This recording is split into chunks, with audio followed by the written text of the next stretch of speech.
प्रश्न, कबीरदास का परिचय दीजिए। उत्तर, इस प्रस्तुति में शामिल हैं संत कबीर दास का जीवन परिचय, कबीर की जीवनी, कबीर दास का जीवन चरित्र, कबीर दास की काव्यगत विशेषताएं, कबीर दास का जीवन, रचनाएं व उनका दर्शन शास्त्र, कबीर जयंती और कबीर दास के प्रमुख दोहे, कबीर दास का जीवन परिचय। पोथी पढ़ी पढ़ी जगमुआ, पंडित भया न कोय, ढाए आखर प्रेम का, पढ़े सो पंडित होए।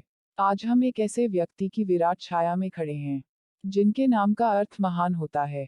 कहा जाता है वह पेशे से बुनकर थे, कपड़ा बुनने का काम करते थे, लेकिन वह अपने समाज के लिए ऐसी बातें बुनकर या कहकर चले गए कि आज उनके बगैर भारत की कहानी अधूरी है। यह व्यक्ति आज से 600 साल पहले हुए। उनके बारे में यह भी कहा जाता है कि अगर आज वह होते तो न जाने कितने मुकदमे उन पर हो गए होते। उन्हें कबीर कहते हैं। चलिए खुद में कबीर को ढूंढते हैं और कबीर में खुद को ढूंढते हैं। हिंदू मुसलमान ब्राह्मण धनी निर्धन सबका वही एक प्रभु है। सभी की बनावट में एक जैसी हवा खून पानी का प्रयोग हुआ है। भूख प्यास सर्दी गर्मी नींद सभी की जरूरतें एक जैसी हैं। सूरज प्रकाश और गर्मी सभी को देता है। वर्षा का पानी सभी के लिए है, हवा सभी के लिए है। सभी एक ही आसमान के नीचे रहते हैं। इस तरह जब सभी को बनाने वाला ईश्वर किसी के साथ भेदभाव नहीं करता तो फिर मनुष्य के बीच ऊंच नीच धनी निर्धन छुआछूत का भेदभाव क्यों करता है। ऐसे ही कुछ प्रश्न कबीर के मन में उठते थे जिसके आधार पर उन्होंने मानव मात्र को सही मार्ग पर चलने की प्रेरणा दी। कबीर ने अपने उपदेशों के द्वारा समाज में फैली बुराइयों का कड़ा विरोध किया, एक आदर्श समाज की स्थापना पर बल दिया। कबीर ज्ञानमार्गी शाखा के सर्व प्रमुख एक महान संत, समाज सुधारक और कवि हैं। कबीर को संत संप्रदाय का प्रवर्तक माना जाता है। संत कबीर दास, अन्य नाम कबीरदास, कबीर परमेश्वर, कबीर साहब। जन्म सन 1398 विक्रम संवत 1455। एक ब्राह्मण परिवार में। जन्म स्थान लहरतारा, काशी, उत्तर प्रदेश।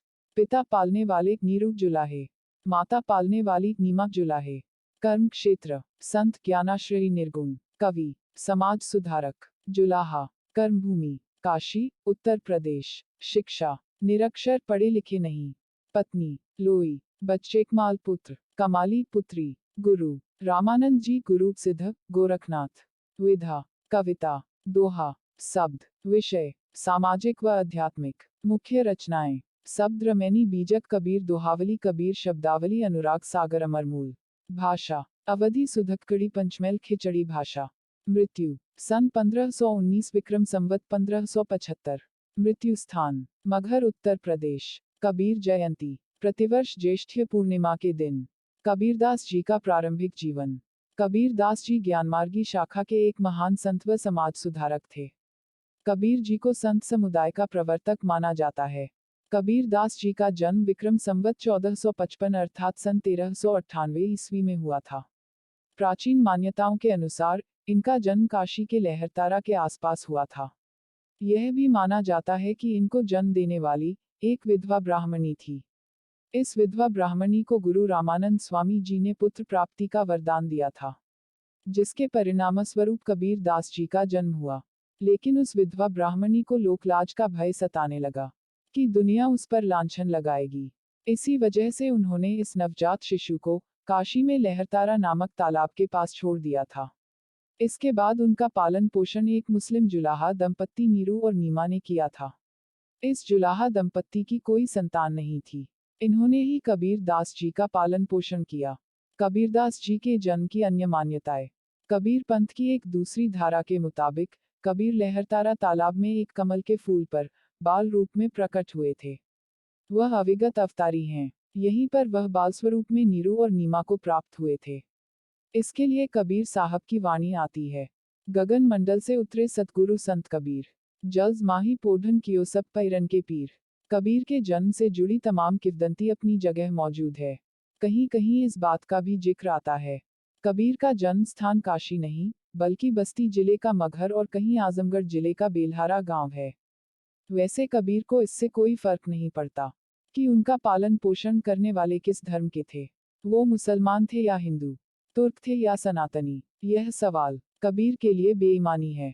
लेकिन समाज में क्या चल रहा था, क्या चलता आ रहा था, इसको लेकर कबीर किसी को छोड़ने वाले नहीं थे। कबीरदास जी की शिक्षा व गुरु। कबीरदास जी इतने ज्ञानी कैसे थे, आखिर उन्होंने यह ज्ञान कहाँ से प्राप्त किया था? उनके गुरु को लेकर भी बहुत सारी बातें हैं। कुछ लोग मानते हैं कि इनके गुरु रामानंद, जगत गुरु रामानंद जी थे। इस बात की पुष्टि स्वयं कबीरदास के इस दोहे से मिलती है। काशी में हम प्रगट भय, रामानंद चेताए। यह बात इन्होंने ही कही है। उन्हें जो ज्ञान मिला था, उन्होंने जो राम भक्ति की थी, वह रामानंद जी की देन थी। राम शब्द का ज्ञान उन्हें रामानंद जी ने ही दिया था। इसके पीछे भी एक रोचक कहानी है। रामानंद जी उस समय एक बहुत बड़े गुरु हुआ करते थे। रामानंद जी ने कबीरदास को अपना शिष्य बनाने से मना कर दिया था। यह बात कबीरदास जी को जमी नहीं। उन्होंने ठान लिया कि वह अपना गुरु जगत गुरु रामानंद को ही बनाएंगे। कबीरदास जी को ज्ञात हुआ कि रामानंद जी रोज सुबह पंचगंगा घाट पर स्नान के लिए जाते हैं। इसलिए कबीरदास जी घाट की सीढ़ियों पर लेट गए। जब वहां रामानंद जी आए, तो रामानंद जी का पैर कबीरदास के शरीर पर पड़ गया। तभी रामानंद जी के मुख से राम राम शब्द निकल आया। जब कबीरदास जी ने रामानंद के मुख से राम राम शब्द सुना, तो कबीरदास जी ने उसे ही अपना दीक्षा मंत्र मान लिया। साथ ही गुरु के रूप में रामानंद जी को स्वीकार कर लिया। अधिकतर लोग रामानंद जी को ही कबीर का गुरु मानते हैं।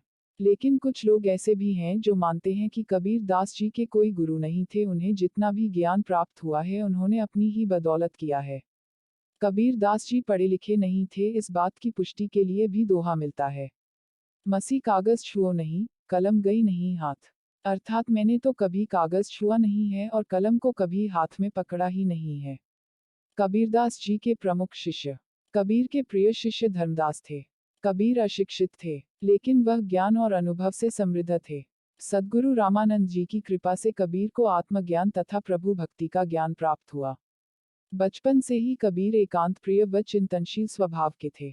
उन्होंने जो कुछ भी सीखा, वह अनुभव की पाठशाला से ही सीखा। वह हिंदू और मुसलमान दोनों को एक ही पिता की संतान स्वीकार करते थे।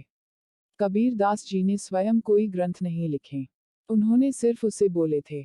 उनके शिष्यों ने इन्हें कलमबद्ध कर लिया था। इनके अनुयायियों व शिष्यों ने मिलकर एक पंथ की स्थापना की, जिसे कबीर पंथ कहा जाता है। कबीरदास जी ने स्वयं किसी पंथ की स्थापना नहीं की, वह इससे परे थे। यह कबीरपंथी सभी समुदायों व धर्म से आते हैं, जिसमें हिंदू, इस्लाम, बौद्ध धर्म व सिख धर्म को मानने वाले हैं। कबीरदास जी की भाषा व प्रमुख रचनाएं। कबीरदास जी की 3 रचनाएं मानी जाती है, जिनमें पहली रचना साखी है, दूसरी रचना शब्द और तीसरी रचना रमैनी है। पद शैली में सिद्धांतों का विवेचन रमैनी कहलाता है। वही शब्द गेय पद है, जिन्हें गाया जा सकता है। शब्द व रमैनी की भाषा ब्रज भाषा है। इस प्रकार कबीर की रचनाओं का संकलन बीजक नाम से प्रसिद्ध है। बीजक के ही 3 भाग साखी शब्द और रमैनी है। कबीर भक्तिकाल की निर्गुण काव्यधारा अर्थात ज्ञानाश्रय शाखा के प्रतिनिधि कवि हैं। कबीर ने अपनी रचनाओं में स्वयं को जुलाहा और काशी का निवासी कहा है। आचार्य हजारी प्रसाद द्विवेदी ने कबीर को वाणी का डिक्टेटर कहा है। आचार्य रामचंद्र शुक्ल जी ने कबीर की भाषा को पंचमेल खिचड़ी कहा है। कबीर के पदों का संकलन बाबू श्याम सुंदर दास ने कबीर ग्रंथावली शीर्षक से किया है। कबीर हिंदी के सबसे पहले रहस्यवादी कवि थे, अतः कबीर के काव्य में भावात्मक रहस्यवाद के दर्शन होते हैं। कबीर की रचनाओं में सिद्धों, नाथों और सूफी संतों की बातों का प्रभाव मिलता है। कबीरदास जी का दर्शन शास्त्र। कबीरदास जी का मानना था कि धरती पर अलग अलग धर्मों में बंटवारा करना, यह सब मिथ है, गलत है। यह एक ऐसे संत थे, जिन्होंने हिंदू मुस्लिम एकता को बढ़ावा दिया। इन्होंने एक सार्वभौमिक रास्ता बताया। उन्होंने कहा कि ऐसा रास्ता अपनाओ, जिसे सभी अनुसरण कर सके। जीवात्मा और परमात्मा का जो आध्यात्मिक सिद्धांत है, उस सिद्धांत को दिया, यानी मोक्ष क्या है। उन्होंने कहा कि धरती पर जो भी जीवात्मा और साक्षात जो ईश्वर है, जब इन दोनों का मिलन होता है, यही मोक्ष है। अर्थात जीवात्मा और परमात्मा का मिलन ही मोक्ष है। कबीर दास जी का विश्वास था कि ईश्वर एक है। वो एक ईश्वरवाद में विश्वास करते थे। इन्होंने हिंदू धर्म में मूर्ति की पूजा को नकारा। उन्होंने कहा कि पत्थर को पूजने से कुछ नहीं होगा। कबीर पाथर पूजे हरि मिले, तो मैं पूजूं पहाड़। घर की चाकी को न पूजें, जा पीस खाए संसार। कबीर दास जी ने ईश्वर को एक कहते हुए अपने अंदर झांकने को कहा। भक्ति और सूफी आंदोलन के जो विचार थे, उनको बढ़ावा दिया। मोक्ष को प्राप्त करने के जो कर्मकांड और तपस्वी तरीके थे, उनकी आलोचना की। इन्होंने ईश्वर को प्राप्त करने का तरीका बताया कि दया भावना हर एक के अंदर होनी चाहिए। जब तक यह भावना इंसान के अंदर नहीं होती, तब तक वह ईश्वर से साक्षात्कार नहीं कर सकता। कबीर दास जी ने अहिंसा का पाठ लोगों को पढ़ाया। संत कबीर दास जी के अनमोल दोहे, धीरे धीरे रे मना, धीरे सब कछु होए, माली सींचे 100 घड़ा, ऋतु आए फल होए। इस दोहे में कबीर मन को समझाते हुए धैर्य की परिभाषा बता रहे हैं। वह कहते हैं कि हे मन, धीरे धीरे अर्थात धैर्य धारण करके जो करना है वह कर। धैर्य से ही सब कुछ होता है, समय से पहले कुछ भी नहीं होता। जिस प्रकार यदि माली 100 घड़ों के जल से पेड़ सींच दे, तो भी फल तो ऋतु आने पर ही होगा। निंदक नियरे राखिए, आंगन कुटी छवाया, बिन पानी साबुन बिना, निर्मल करे सुभाया। इस दोहे का अभिप्राय है कि स्वयं की निंदा करने वालों से कभी भी घबराना नहीं चाहिए, अपितु उनका सम्मान करना चाहिए, क्योंकि वह हमारी कमियां हमें बताते हैं। हमें उस कमी को दूर करने का प्रयास करना चाहिए। कबीरा निंदक ना मिलो, पापी मिलो हजार। एक निंदक के माथे 100 पापिन का भार। कबीरदास जी कहते हैं कि पाप करने वाले हजारों लोग मिल जाएं, लेकिन दूसरों की निंदा करने वाला न मिले, क्योंकि निंदा करने वाला, जिसकी निंदा करता है, उसका पाप अपने सर पर ले लेता है। इसलिए उन्होंने स्पष्ट किया है कि हजारों पापी मिले तो चलेगा, लेकिन निंदक एक भी नहीं मिले। इसलिए हमें दूसरों की आलोचना करने से बचना चाहिए। जो दूसरों की आलोचना करता है, उससे भी बचना चाहिए। माला फेरत जुग भया, फेरा न मन का फेर, कर का मन का डार दे, मन का फेर। यह दोहा हमें आत्ममंथन करने के लिए प्रेरित करता है। वे कहते हैं कि हरि नाम की जप की माला फेरते फेरते कई युग बीत गए, लेकिन मन का फेरा नहीं फिरा, अर्थात शारीरिक रूप से हम कितना भी जप कर ले, हमारा कल्याण नहीं होगा जब तक मन ईश्वर के चिंतन में नहीं लगेगा। अतः हाथ की माला के बजाय मन में गुथे हुए सुविचारों की माला फेरो, तब कल्याण होगा। नहाए धोए क्या हुआ, जो मन मैल न जाए, मीन सदा जल में रहे, धोए बास ना जाए। यह दोहा भी मन को मथने के लिए है। कबीरदास जी कहते हैं, नहाने धोने से कुछ नहीं होगा यदि मन का मैल नहीं गया है, अर्थात बाहर से हम कितना भी चरित्रवान क्यों न बन जाए, अगर मन से चरित्रवान नहीं है तो सब व्यर्थ है। कबीरदास जी की मृत्यु। कबीरदास जी की मृत्यु से जुड़ी हुई एक कहानी है। उस समय ऐसा माना जाता था कि यदि काशी में किसी की मृत्यु होती है तो वह सीधे स्वर्ग को जाता है, वहीं अगर मगहर में किसी व्यक्ति की मृत्यु होती है तो वह सीधा नरक में जाएगा।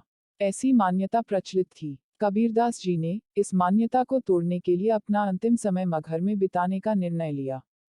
फिर वह अपने अंतिम समय में मगहर चले गए, जहां पर उन्होंने विक्रम संवत 1575 यानी सन 1519 में अपनी देह का त्याग कर दिया। कबीरदास जी की मृत्यु पर विवाद। कबीरदास जी के देह त्यागने के बाद उनके अनुयायी आपस में झगड़ने लगे। उनमें हिंदुओं का कहना था कि कबीरदास जी हिंदू थे, उनका अंतिम संस्कार हिंदू रीति रिवाजों के अनुसार होना चाहिए। वही मुस्लिम पक्ष के लोगों का कहना था कि कबीर मुस्लिम थे, तो उनका अंतिम संस्कार इस्लाम धर्म के अनुसार होना चाहिए। तब कबीरदास जी ने देह त्याग के बाद दर्शन दिए। उन्होंने अपने अनुयायियों से कहा कि मैं न तो कभी हिंदू था, न ही मुस्लिम, मैं तो दोनों ही था। मैं कहूँ तो मैं कुछ भी नहीं कहा था, या तो सब कुछ था, या तो कुछ भी नहीं था। मैं दोनों में ही ईश्वर का साक्षात्कार देख सकता हूँ। ईश्वर तो एक ही है, इसे दो भागों में विभाजित मत करो।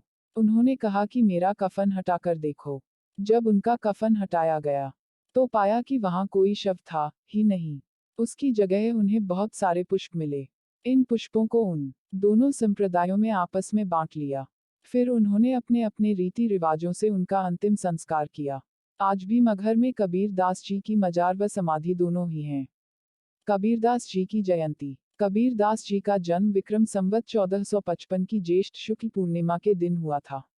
इसलिए ज्येष्ठ शुक्ल पूर्णिमा के दिन देश भर में कबीर दास जी की जयंती मनाई जाती है। प्रस्तुति समापन। आपका धन्यवाद। Disclaimer: This notes has been made after a lot of research, yet the accuracy of the answers may vary.